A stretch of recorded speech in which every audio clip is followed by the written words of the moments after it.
Hey friends, this is Pop Culture Makes Me Jealous, where we analyze pop culture through the lens of race or gender, and sometimes both. I'm your host, Julia Washington, and today I'm giving you a quick recap of everything I watched over the weekend.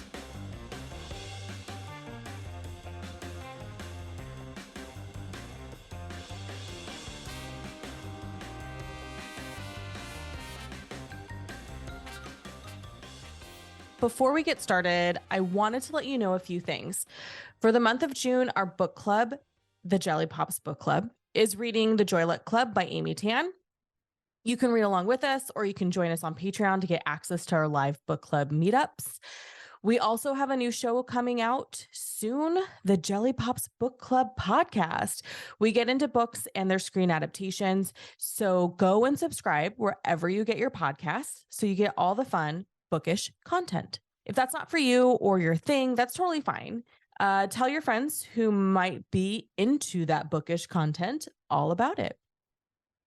Okay, here we go to the show. The first show I wanted to tell you about is Blindspotting. Season 2 wrapped recently, and so I wanted to share all of this with you. So Blindspotting Season 2 aired April 14th, 2023. If you're unfamiliar with the show, the origins are born from the film of the same name released in 2028. It is from the creative minds of David Diggs and Rafael Casal.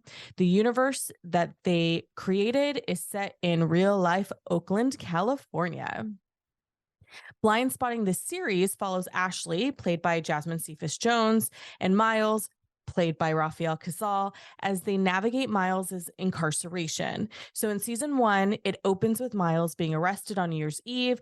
Ashley's entire world comes crashing down because now she's facing what this means for her and their young son, Sean.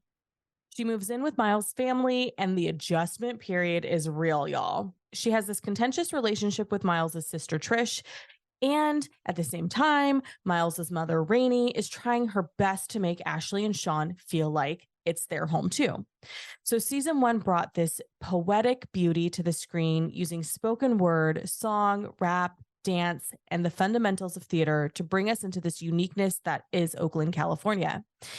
In season 2, the imagination outdoes itself once again. In this season, Ashley struggles to hold it together. In the premiere, Ashley is desperately trying to make sure Sean's birthday is perfect because it is his first birthday without his dad being present. As the season moves on, the pressure increases. The tender beauty from season 1 returns in season 2, and in my opinion, is more powerful this time around. What Blindspotting captures well is the trauma incarceration can cause, its dehumanization of those in prison, and how it affects family dynamics. Miles' mother, Rainey, played by Helen Hunt, misses her son. She misses seeing him with his family. When Rainey suggests she join Ashley and Sean on one of the family weekends San Quentin offers to married couples, Ashley is upset and taken aback by this suggestion. These visits only come every few months, sometimes 3 months, sometimes 6 months, and only last 48 hours. This moment between Cephas Jones and Hunt has a familiar tone that daughters-in-law and partners everywhere will relate to. The unspoken wedge between the mother and the partner that our culture is obsessed with, but with what this show does well, is reminds us that while Ashley's working through her existential crisis, she isn't the only one experiencing the life-altering changes of Miles being in prison. The series is overall brilliant and unlike anything on television. It's heartwarming, dramatic, and funny as hell. It's never been a contender in any awards competitions, and this to me is a shame because the acting is brilliant, the cinematography is beautiful, the writing feels unmatched. Another thing I love about this show is the conversation about having a white mom. Rainey and her non-white daughter, Trish, Miles' sister. Trish is mixed. So Rainey lives in a world where she surrounds herself with non-white people, but also has to reckon with her own white privilege and existence. She is aware of and is more progressive than a lot of white moms on television, and she is doing the work to be better. I love this because It's like the show is saying, hey, y'all can be whatever age you are and still do the work to be a better person when it comes to race. Miles is white, Trish is mixed, Ashley is mixed black. The actress Jasmine Cephas Jones herself is the daughter of Ron Cephas Jones, who is probably best known for William in This Is Us, and jazz singer Kim Leslie. Because of these actors having real life experience with being mixed race, it adds to the vulnerability, the anger, just the overall acting in general. In episode 3, Miles and Ashley have the very real conversation about the use of the N-word as Sean begins using it. Sean's world is comprised of a multicultural, multiracial existence, and the nuance and the horrors of racism, to the degree that is the origins of the N-word, are unknown to his 7-year-old mind. So when he asks why he can't say it, Miles, his white father, and Ashley, his mixed black mother, have to tell him. And through music and pantomime, 7-year-old Sean is introduced to the history of being black in America. As I watched this episode, I couldn't help but think of the time I was in a show called Freedom Riders that explained the civil rights movement through a series of vignettes. We hosted hundreds of school-aged children for the show, and months after closing of the show, a mother recognized me and gave me all the perfunctory compliments one does when they lack depth themselves. And before she walked away, she said, "You know, I just think the kids were too young for it." The youngest age group that we performed the show for was 5th grade. Sean in Blindspotting is 7. Reminders of the duality in which I exist will always be waiting for me. And with shows like Blindspotting addressing this duality, I'm here for it. Also, the cameos. I'm not from Oakland. I live 90 minutes away, an hour if you're lucky. But hell, those cameos were so good, and I knew exactly who everybody was before they even had to say their names. Love it. It's a nice little nod to the area and to the culture. All episodes of this poignant story are available on Stars. I recommend watching the film first, then watching seasons 1 and 2. The film is from Miles and his best friend Colin's perspective, and the show is from the perspective of Ashley. Another beautiful way of reminding audiences that the world is multidimensional. I've also included an interview in the show notes with Rafael Casal about Blindspotting the movie. I thought it was a really good conversation. Okay, the next thing. 1000% me growing up mixed.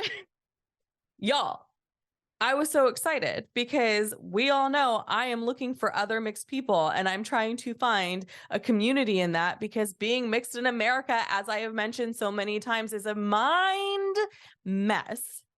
So this 1-hour-long documentary interviews mixed children and their parents, primarily focusing on Bay Area families. While this is a good entry point to discuss race with children, it does not dive deeper into the nuance of being mixed in America. It is a very sweet, bordering on wholesome type of a doc. Many of the interviewed children passionately describe their mixed heritage and why it's important to them. They are honest about the confusion they experience when people don't, quote, get them. Many of the white or non-Black parents acknowledge a lack of understanding when it comes to raising Black children. This documentary is from the mind of W. Kamau Bell. And later in the documentary, he interviews an 80-year-old mixed race Black man to discuss what his experience was like growing up. What is missing is the everything in between. While I assume many of the parents in this doc are 40 plus, their experiences of their children are so different from those of us mixed who came before them. One could even argue that the Bay Area experience of being mixed is a unique bubble that by traveling 90 miles east to Sacramento would really render a completely different documentary. You could even go 90 miles south of Sacramento and you might get a similar experience, but still very different. Having spent my entire life in California, 90 minutes from the East Bay. I can't begin to imagine what being mixed is like in the South or Midwest. But in my travels to visit family in those regions, people tend to breathe a sigh of relief when they learn I'm from California, thus explaining my skin tone to them, despite it being December and despite the fact that I'm mixed Black. It's to the point now where I just find it to be being hilarious. There's so much to unpack here. And while I'm still navigating this world myself, reckoning with my light girl privilege, at least now this documentary serves as a conversation starter that's easy to digest for people whose world is lacking in color. I do think I would like to see something deeper about the mixed experience, something that explores multiple generations in various regions of the country, maybe something that doesn't shy away from the conversation of colorism, how even in families, each child's experience can be completely different. I know I've mentioned this multiple times on the show. My siblings and I look absolutely nothing alike if you don't look for it, and we get lighter with each child. My brother being the darkest, me being the lightest. I'm convinced if my parents had a fourth child, it would be so white, no one would ever believe that child had a Black father. Regardless, if you're unsure of how to introduce the conversation of race to your children, like mentioned multiple times already, start with this documentary. But if you're mixed like me and looking for some kind of solve or camaraderie, this might not be it. 1000% Me Growing Up Mixed is streaming on Max. RIP HBO Max. Okay, you guys. Here we go. Diving into this torrid history of the Armie Hammer's family, going as far back as his great-grandfather Armand Hammer, with interviews from survivors of the Hammer men, as well as Casey Hammer, Armie Hammer's aunt. This 3-part series streaming on Max as a result of the HBO Max reconfiguration, it originally premiered on Discovery Plus, is a complete and utter horror. With shocking evidence, which includes direct messages and witness recounts, when I tell you episode 1 will leave you feeling gross, it is not an exaggeration. And if you're new around here, then you aren't aware that I refuse to watch horror movies and scary television. I live in a curated bubble of rom-coms and light drama to combat the horrors of the real world when I step outside my door. And this was a reminder that there is truly horror in a form that we don't want to comprehend that exists in this world. House of Hammer is a reminder that the system is designed for wealthy men of a certain pedigree, and given the recent news, it's disappointing to be reminded that even in our modern era, women are still disposable and money reigns supreme ruler. When I finished the series, I immediately turned on Gilmore Girls to restore the rom-com light drama bubble. All episodes of House of Hammer are available on Max. RIP Discovery Plus. Season 2 of With Love dropped on June 2nd, 2023, and it's only 6 episodes. In this season, we find the Diaz family members happy and in love, but Lily and Santiago's relationship takes a rough turn when he is firm in the fact that he does not want to get married, and when Jorge Jr. and Henry become engaged, Lily is forced to make a major decision. So I'm trying not to give anything away since the series literally just dropped, like at the time of this recording, 4 days ago. As Lily stumbles through this phase in life as a 30-something, tired of the stagnation of her own life, she realizes that her brother's best friend, Nick, is more than just the friend with benefits he was in season 1. So, and let us not forget Miles and Soul's relationship. When this partnership, relationship, foundation is challenged when Miles denies being queer. Soul begins to doubt the strength of the relationship. They are a Black trans woman uninterested in being a part of someone's phase. And this show addresses that head on with all of the things that Black trans women go through. And I am here for it because it comes from a place of education. And while it is rooted in trauma, it's still, I thought, tastefully handled in a way that makes it real and human, which is what we want to see. We want to see our queer community friends on television in the fully fleshed out humans they are. The theme of family is strong in this series between born into family and found family and showing conflict. Albeit on the lighter side of things, you still see characters work through problems and experience growth. You could argue the acting is a little stiff on the show and lacks depth. And while the series has a Hallmark cheese all over it, what it does in terms of representation, I think, is strong. It's a sweet series that will be an easy watch on a Friday or a Saturday night. All seasons of With Love are streaming on Prime Video. Okay. Now on to the literal best thing I watched last week. Spider-Man Across the Spiderverse. I don't know what I can say about this film that hasn't already been said and without giving any spoilers, because I do not want to spoil this for you. And y'all know we do not host a spoil-free show, but it's worth it to not spoil it for you because you need to see this movie. And as our pal Mario said on his review on Instagram, follow him at Movies with Mr. Mario on Instagram. He says, quote, Miles Morales continues to be one of the greatest characters in Spider-Man lore, end quote. Hard agree, 100%. I cannot argue with that.